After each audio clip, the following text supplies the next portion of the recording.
Pakistan staying on the terror financing watchdog, the Financial Action Force Task Force's grey list for now. Hina Rabbani Khan, Pakistan's Minister of State for Foreign Affairs, was in Berlin trying to get the country out of that grey list. The FATF had made 34 demands from Pakistan in their action plans. Pakistan managed to complete 32 of those demands. Khan announced that the FATF considered the action plan that they gave Pakistan to complete. This means Pakistan will get a visit from the FATF's technical evaluation team, and it may soon be out of the list. The country has been on the group's grey list since 2018 for not doing enough to counter terrorism financing. What exactly is this grey list and why does it matter? The Financial Action Task Force, or the FATF, was formed in 1989 to keep a check on global money laundering. After the 9/11 attacks, the FATF started keeping a watch on terror financing as well. Pakistan was designated a jurisdiction under increased monitoring for the first time in 2008. This designation is informally known as the FATF Grey List. After its first inclusion in 2008, Pakistan has been in and out of that list multiple times. It was grey listed between 2008 and 2010, then 2012 to 2015, and now 2018 onwards. It has always been hauled up for not doing enough to combat terror financing. So what happens when a country is put on the grey list? Technically, the FATF is not allowed to put sanctions on grey-listed countries. This is reserved only for blacklisted countries. But being on the grey list warns any potential lenders that the country may use money that it is given to fund terror activities. Here's one direct impact of being on the grey list. A 2019 IMF loan worth $6 billion emphasized on the need for Pakistan to comply with the FATF's action.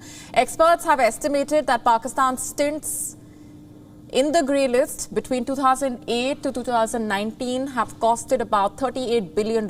Pakistan is currently in the middle of an economic crisis.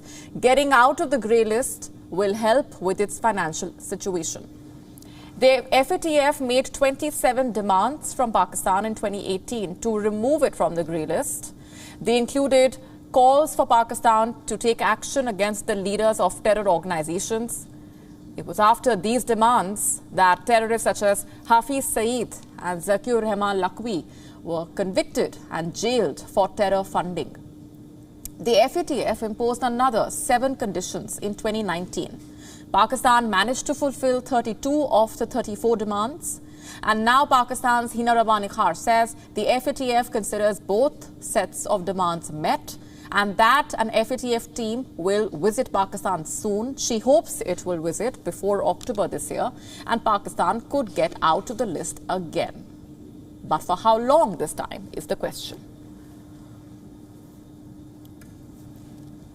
Our Pakistan Bureau Chief Anas Malik has been tracking those developments. He sent us this report from Islamabad. Take a look.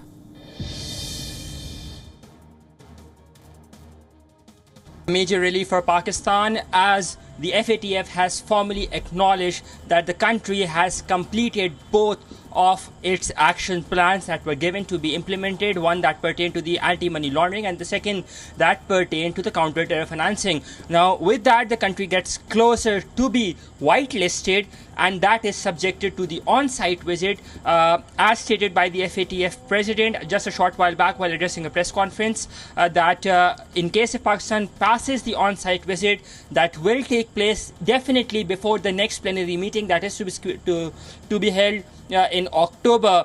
Then Pakistan can move towards being delisted. That will come as a sigh of relief. The decision has been largely welcomed by the Pakistani Ministry of Foreign Affairs. The Pakistani Minister of State for Foreign Affairs, Hina Rabbani Khan, was leading the delegation, and she is also hopeful that with this welcoming decision of FATF acknowledging the fact that all 34 pointers have been met and completed, Pakistan is a step closer to being delisted or to being whitelisted, something that it was put in the grey list back in 2018, due to which the country has been suffering enormous economic losses.